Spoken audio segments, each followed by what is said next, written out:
খাও খাও, তোমার তো খাওয়ার কিছু নাই।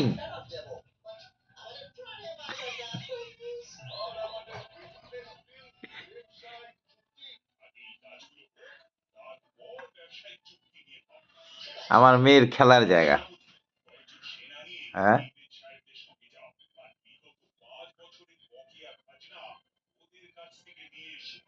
হয়েছে, খাওয়া হয়েছে। হ্যাঁ, এখন কি করবা?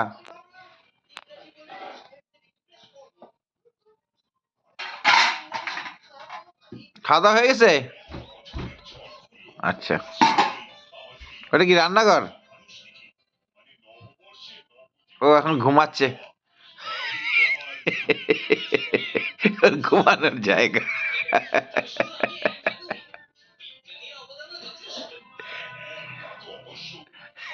আচ্ছা, ঘুম হয়ে গেছে, ঘুম হয়ে গেছে, ঘুম হয়ে গেছে। হ্যাঁ, কি